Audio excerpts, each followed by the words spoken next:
We all watched Alyssa Milano grow up. As the actress moved on to the hit show Charmed, she was a big hit over there. But recently, she has gone hard left. The actress made a big splash at the Kavanaugh hearing, sitting right behind Judge Kavanaugh, and at one point, security had to come over and talk to her. She's been militant on Twitter, attacking the president. For instance, quote, "You tear-gassed women and children, A-wipe." And on Thanksgiving weekend, "You piece of S, blank hole, mother effing evil creature person."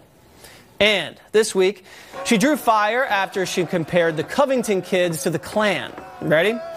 The red MAGA hat is the new white hood. Without white boys being able to empathize with other people, humanity will continue to destroy itself. Hashtag first thoughts when I wake up.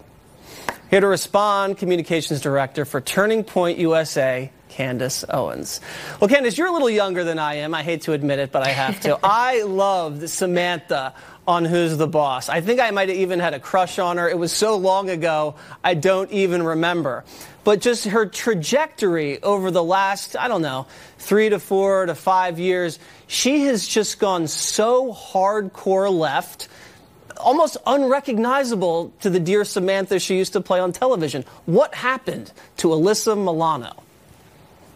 Well, first and foremost, I am too young, so I don't remember the dear Samantha that you remember. I only know this hard left, insane person that tweets things that are ultimately, you could laugh at him, but it's also really offensive. You want to talk about cultural appropriation.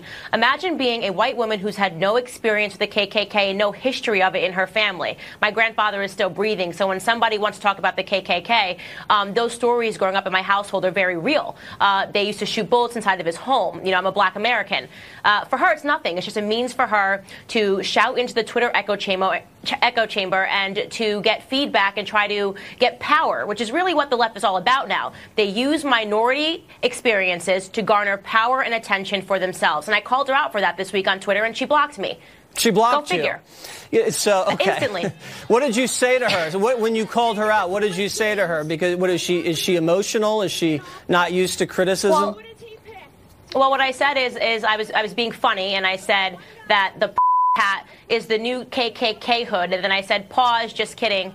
I wanted to try being as incomprehensibly stupid as Alyssa Milano, and it got 20,000 retweets, and she blocked me. But this is funny, because this is a woman who says that she champions minority voices, and yet when a minority voice steps up and says they disagree with her, she instantly blocks it. What does that mean? Everything she does is self-serving. She doesn't care about minorities. She doesn't care about minority voices. She cares about power and attention for herself, like most leftists do. Well, I don't even know if you're allowed to say the P word. Maybe you can since you're a woman, but we'll have That's what they call them. We'll have to find out. I guess you're right. Okay. Yeah. She's got all these donations she's giving to all Democrats, Bernie, Obama, Andrew Gillum.